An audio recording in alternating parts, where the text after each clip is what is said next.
On March 5th, 2012, Invisible Children released a 30-minute long video entitled Kony 2012. The video instantly blew up and reached insane numbers in the first week of being published. Today I'm going to talk about how the video uses rhetoric to appeal to emotions and how it's the perfect example of slacktivism.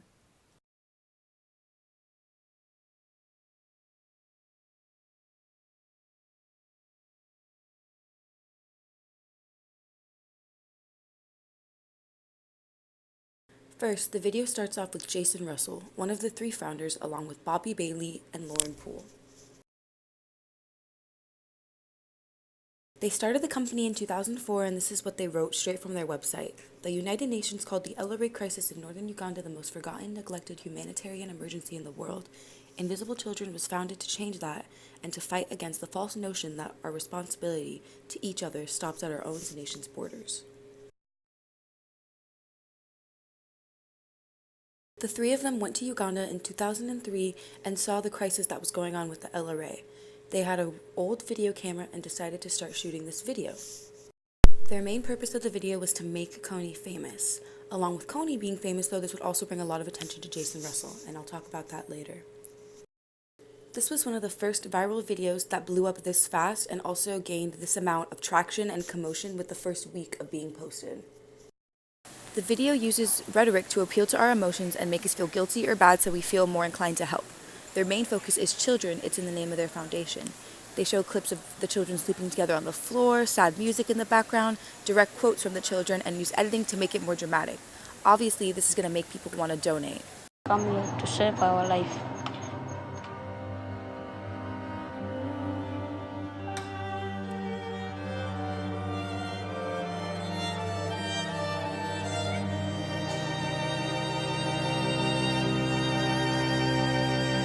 Their plan to make Kony famous was going to happen on April 20th, called Cover the Night. Start making Kony famous today, but all of these efforts will culminate on one day, April 20th, when we cover the night.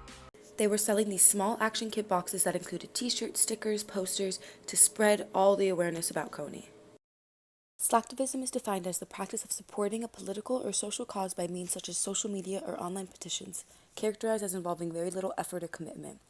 This is exactly what they did with this video. They wanted everyone to spread awareness, but this actually isn't doing anything for those children in Uganda. To put it in perspective, 50,000 people registered for Cover the Night in Toronto and only 50 showed up, 18,000 registered in Sydney and only 12 showed up, 4,800 people signed up for Montreal and none of them showed up. The search for Joseph Kony ended on April 22, 2017, by the Ugandan government and the American government. During his prime in 2007, he had an army of 2,000 men, and by the time 2017, when they'd stopped searching for him, he only had an army of 100 men.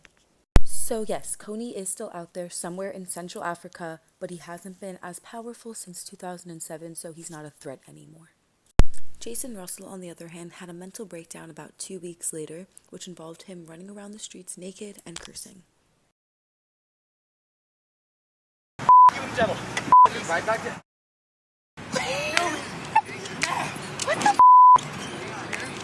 And the most recent thing he's done after that is write a book in 2017.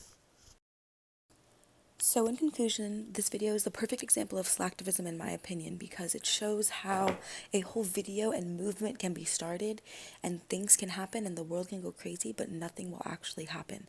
Kony never got caught. Those children were never freed. Some of them made it out alive with the help of Jason Russell, but most of them just ended up shifting, or the whole army just kind of trickled down. Joseph Kony was still one of the worst warlords in the world, and the things he did to children and families were unspeakable. But the video definitely over-dramatized these facts and made it seem worse than it really was.